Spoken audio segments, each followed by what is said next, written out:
on va filer pour notre rubrique Sans frontières à Rome, en Italie. Retrouver là-bas notre ami et néanmoins correspondant Alban Micosi. Salut Alban. Ça y est, alors l'Italie est contente. L'Italie a enfin un gouvernement grâce à une alliance entre le mouvement 5 étoiles et la gauche. Reste à savoir quand même si cette alliance va tenir longtemps.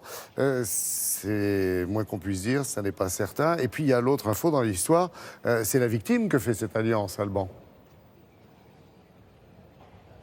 Et la victime, c'est Matteo Salvini. Et Matteo Salvini a joué à qui tout double, vous vous en souvenez, au mois d'août, en demandant la dissolution du gouvernement. Il espérait que de nouvelles élections générales soient provoquées par sa démission et qu'il espérait ainsi rafler la majorité. Il n'y a pas de nouvelles élections.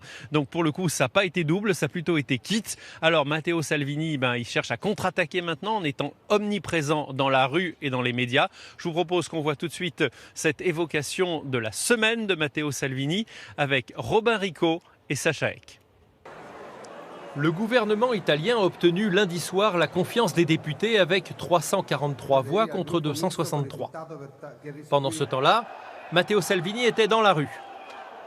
Il a demandé à ses partisans de se regrouper devant le Parlement pour faire pression. À ses yeux, le nouveau gouvernement, une alliance entre le mouvement 5 étoiles et la gauche, n'est pas légitime. Plusieurs milliers de personnes ont répondu à son appel.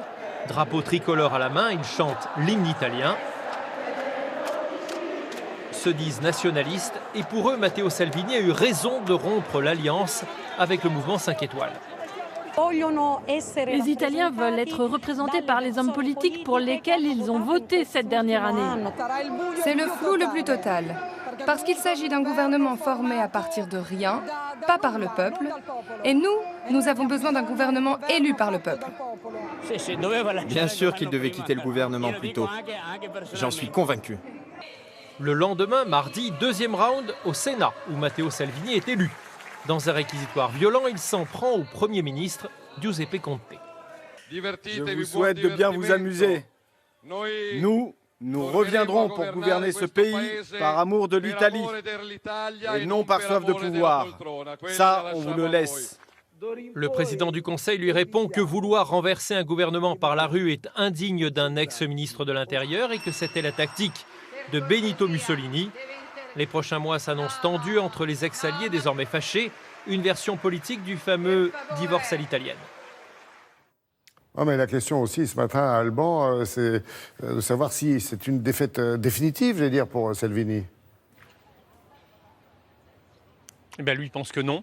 Lui pense que ce gouvernement ne va pas tenir. Alors il faut savoir qu'en Italie, en moyenne, un gouvernement dure 1 an.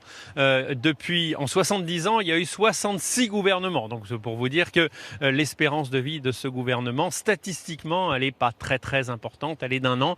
Matteo Salvini pense déjà que le gouvernement va avoir du mal à boucler le budget. Et ça, le budget, c'est au mois d'octobre. D'autant plus de mal à boucler le budget qu'il y a eu des promesses faites à l'époque de Matteo Salvini et qui sont officiellement infinançables. Donc que va-t-il se passer? On verra bien. Peut-être une aide de l'Europe, c'est la une des journaux. Vous voyez ce matin, ici on refait l'Europe, mais on refait aussi un peu l'Italie. Alors on va voir ce qui va se passer. Ce qui est certain, c'est que les voisins sont très concernés, la France notamment au premier plan. Et je peux vous annoncer qu'en l'air, il y a une visite de Emmanuel Macron, surprise, qui pourra avoir lieu la semaine prochaine à Rome, histoire de soutenir davantage le nouveau gouvernement de Giuseppe Conte.